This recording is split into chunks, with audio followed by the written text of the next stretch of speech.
I saw the best minds of my generation destroyed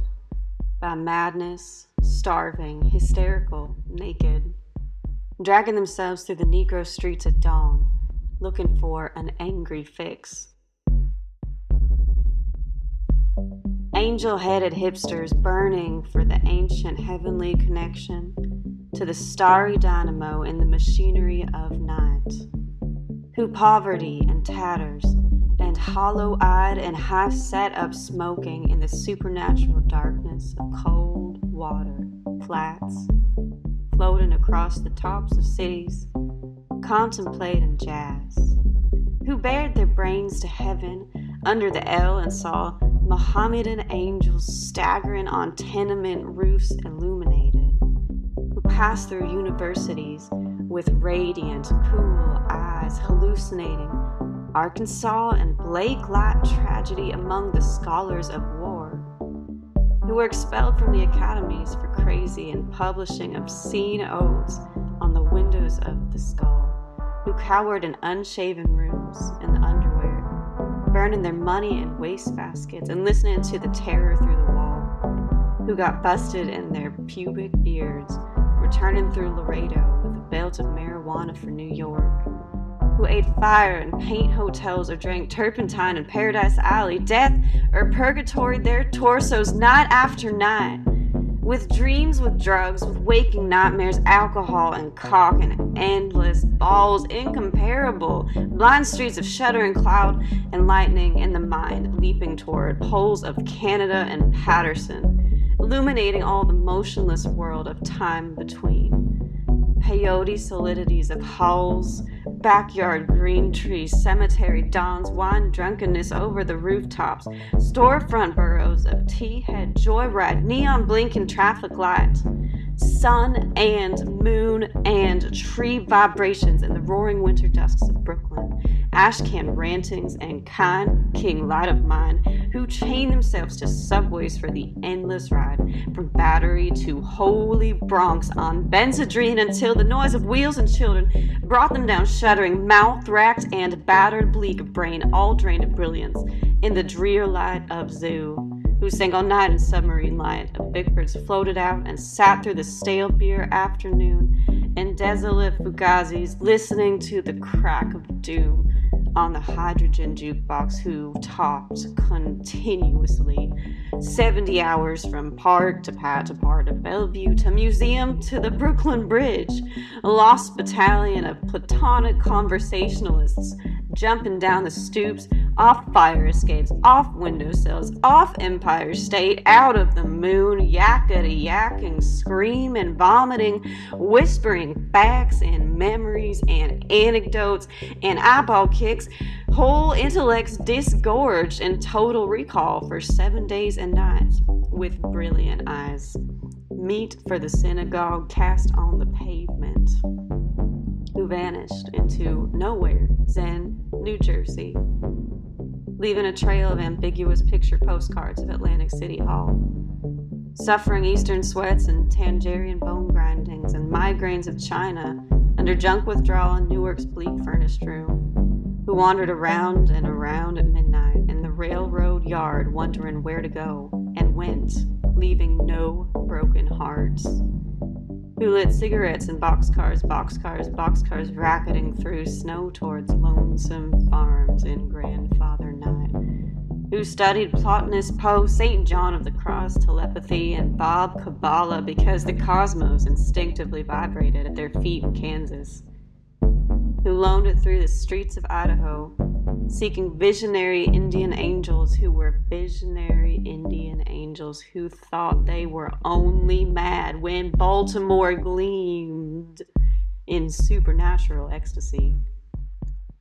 who jumped in limousines with a Chinaman of Oklahoma on the impulse of winter midnight streetlight small town rain, who lunged hungry and lonesome through Houston seeking jazz or sex or soup,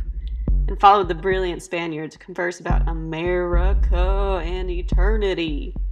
a hopeless task, and so took ship to Africa, who disappeared into the volcanoes of Mexico, leaving behind nothing but the shadow of dungarees and the lava and ash of poetry scattered in fireplace Chicago, who reappeared on the West Coast investigating the FBI in beards and shorts with big pacifist eyes, sexy in their dark skin, passing out incomprehensible leaflets, who burned cigarette holes in their arms protesting the narcotic tobacco haze of capitalism, who distributed super communist pamphlets pamphlets in Union Square, weeping and undressing while the sirens of Los Alamos wailed them down, and wailed down Wall and the Staten Island Ferry who wailed,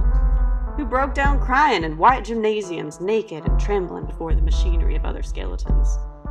who bit detectives in the neck and shrieked with delight in police cars for committing no crime but their own wild cooking, pederasty, and intoxication,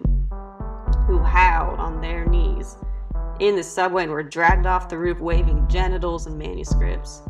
who let themselves be fucked in the ass by saintly motorcyclists and screamed with joy, who blew and were blown by those human seraphim, the sailors, caresses of Atlantic and Caribbean love,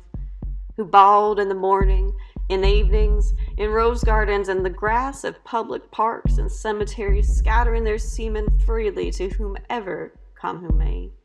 who hiccuped endlessly, trying to giggle, but wound up with a sob behind a partition in a Turkish bath, when the blonde and naked angel came to pierce them with a sword, who lost their love boys to the three old shrews of fate, the one-eyed shrew of the heterosexual dollar,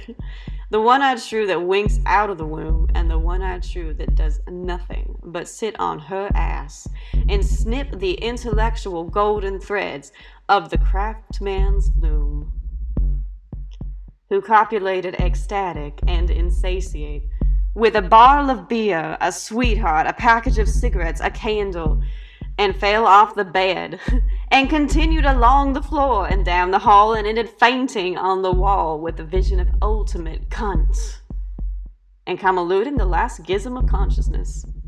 who sweetened the snatches of a million girls trembling in the sunset,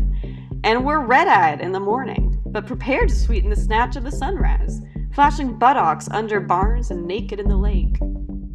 who went out whoring through Colorado, and myriad stolen night cars, and see secret hero of these poems, Coxman and Adonis of Denver,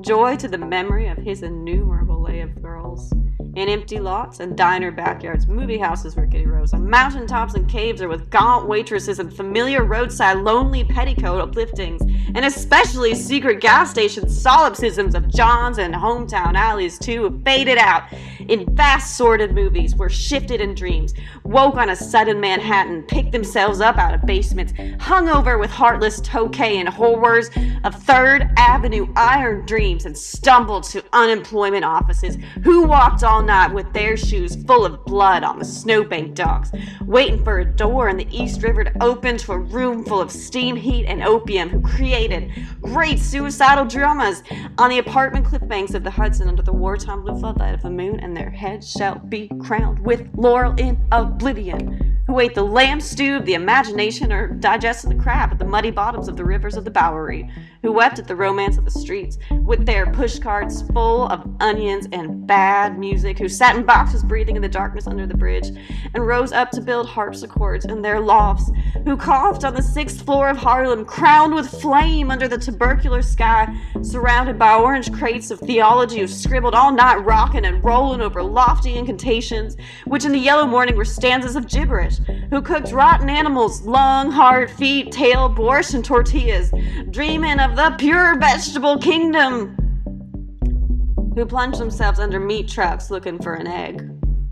who threw their watches off the roof to cast their ballot for eternity outside of time,